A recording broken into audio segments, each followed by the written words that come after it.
안녕하십니까. 안근무의 퀵서비스입니다.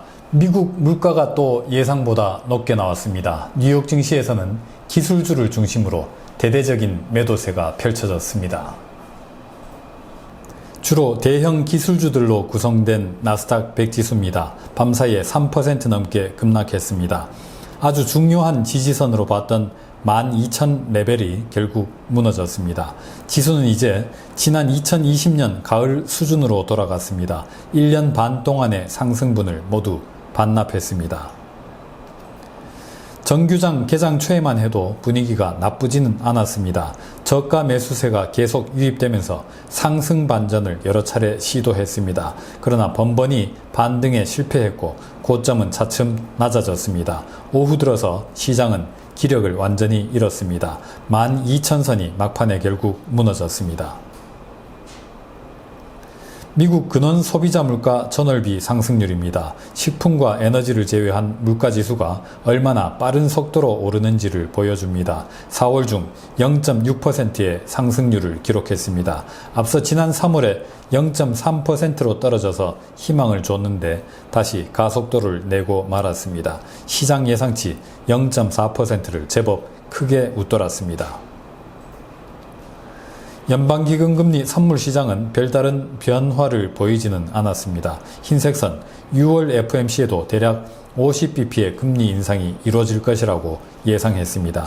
파란색선 7월 FOMC까지는 총 102bp, 그리고 주황색선 9월 FOMC까지는 총 142bp의 금리 인상을 선물 가격에 반영했습니다.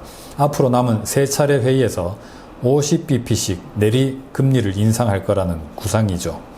150bp가 아닌 142bp니까 완전한 확신에는 좀 못 미쳐 보입니다. 그래도 어쨌든 물가는 상방으로 서프라이즈를 연출했습니다. 인플레이션이 쉽게 꺾이지 않을 가능성을 시사했습니다.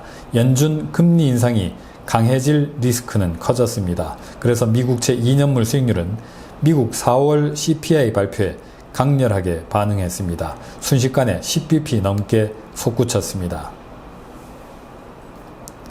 그런데 미국채 10년물 수익률은 흐름이 좀 달랐습니다. CPI 서프라이즈에 깜짝 놀란 것까지는 비슷했는데 이후에 내리 곤두박질 쳤습니다. 마이너스 7bp, 제법 큰 폭으로 떨어져서 거래를 마쳤습니다. 주식시장이 내리꽂힌 영향이지 않은가 싶습니다. 그 결과 3.0%라는 저항선은 이번에도 넘어서지를 못했습니다.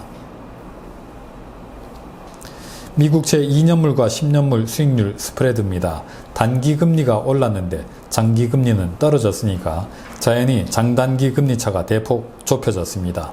수익률 곡선이 평평해졌다, 평탄화했다, 플래트닝 다 같은 의미입니다. 역전을 향해서 다시 방향을 잡았습니다. 미국 10년 만기 물가연동국채 수익률입니다. 실질금리의 대용지표로 쓰이죠. 인플레이션 위험이 높아 보일 때 인기를 끄는 채권이기도 합니다. 밤사이에 수익률이 대폭 떨어졌습니다. 사겠다는 사람이 많아서 가격이 대폭 올랐다는 뜻이죠. 10년짜리 브레이크 이븐 레이트입니다. 미국 국채시장의 기대 인플레이션 대용지표입니다. 밤사이에 약 8bp 급등했습니다. 물가연동국채 수익률, 실질금리가 일반 국채 수익률, 명목금리보다 훨씬 더 큰 폭으로 떨어져서 생긴 결과입니다.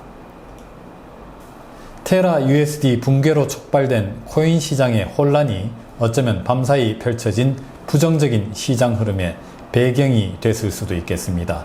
오늘은 여기서 마치겠습니다. 감사합니다.